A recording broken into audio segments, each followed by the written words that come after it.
Parramatta. Thank you, Madam Speaker.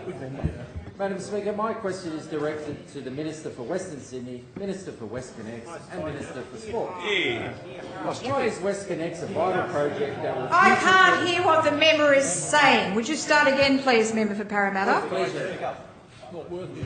Why is Westconnex a vital project that will future-proof our motorway network and keep Sydney moving? Thank you. For the Minister for Western Sydney, Westconnex and Sport. Thank you, Madam Speaker. You don't need to do this, Member for Newtown. You don't need to do this. You don't need to do this. I do thank the member for Parramatta for...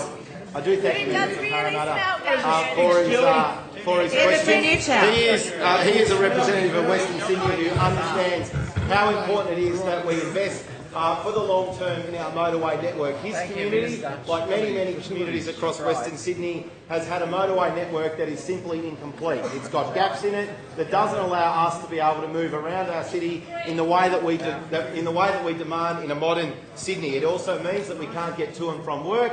It also means that our small businesses that rely on our road network around Sydney don't have the road network that they need to be successful. And that, Madam Speaker, is exactly why this government is investing in the Westconnex project. And the Westconnex project is really 3 motorways that merge across 3 different locations into one large road. It's a 33-kilometre road, but the first section, Madam Speaker, is the M4 section, and this is about widening the M4 from Church Street to 4 lanes above ground, and then going into the M4 East Tunnel, another 3-lane tunnel that will link to the City West Link. Madam Speaker, this has been the missing piece of the M4 for 20 years.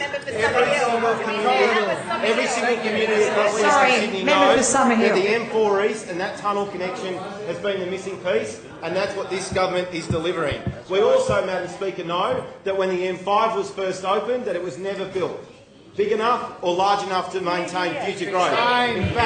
In fact, that tunnel, the day it opened, everyone knew it was too small. So 20 years later, well, here we are again, fixing that. Part of Westconnex, the duplication of the M5 tunnel. 3 lanes in each direction on the new tunnel, plus the existing tunnel. Extra capacity for all of those people who live across the southwest to be able to access a road network that is important to them. But the crucial point, Madam Speaker, is we all know that if you build long motorways from the outer suburbs of Western Sydney, if you don't distribute them into different locations, all that happens is what's happened for the last 25 years, is the traffic banks back up along those 2 motorways. So the crucial part of Westconnex, Madam Speaker, is the M4, M5 link. And this is a really important future-proofing exercise. Not only does it allow for the distribution of traffic off the M4 and the M5, it also allows for the creation of the Rozelle interchange.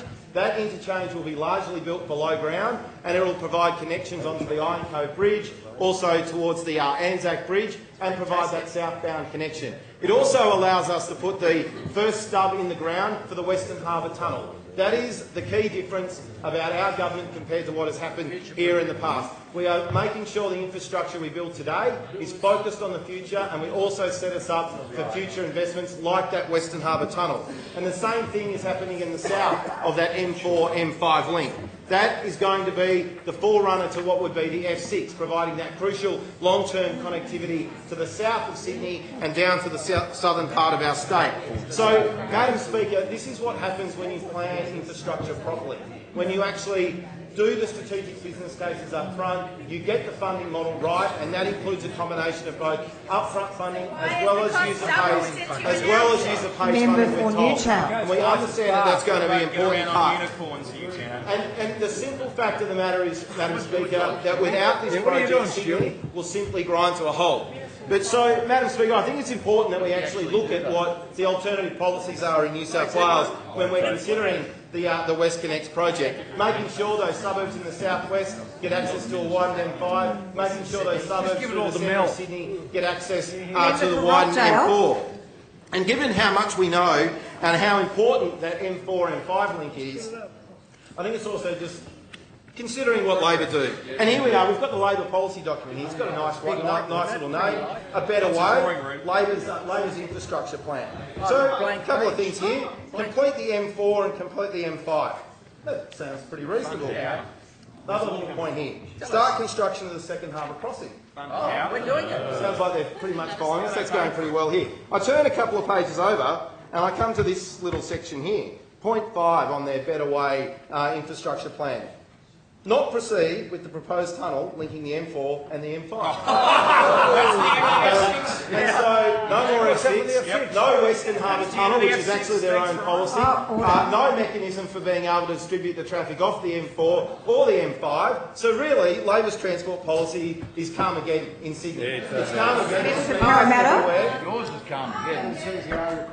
2 minutes is granted. Thank you. Member for Strathfield. Thank you. Getting good. And thank you, Member for Parramatta, for that extended time, because we really should explore that a little bit further. So Labor's policy, not actually want to, it's their published policy, is to not build the M4, M5 link. They want all of those cars on the M4, so we'll widen the M4, we'll build a new tunnel that you haven't done for 25 years, and we'll duplicate the M5, which you forgot to do at the start. And then we're not Doctor, you should listen and learn, actually. And go back to your seat so I know where you are. I need to know where you are. Go back to your All Labor's seat. policy is going to do is keep you trapped in your car. In fact, it's the largest paid car park in Sydney. You're going to make the M4 and the M5 car park for the next 25 years. So there it is, in your own policy document. That's what you've done. You've actually stated you do not want to build the M4 or the M5 link. So if you're a local member who lives along the M4 corridor,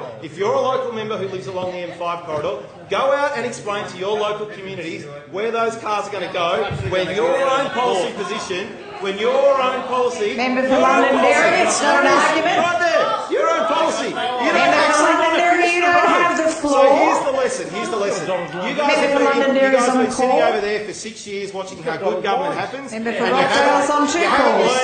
you haven't learned a thing.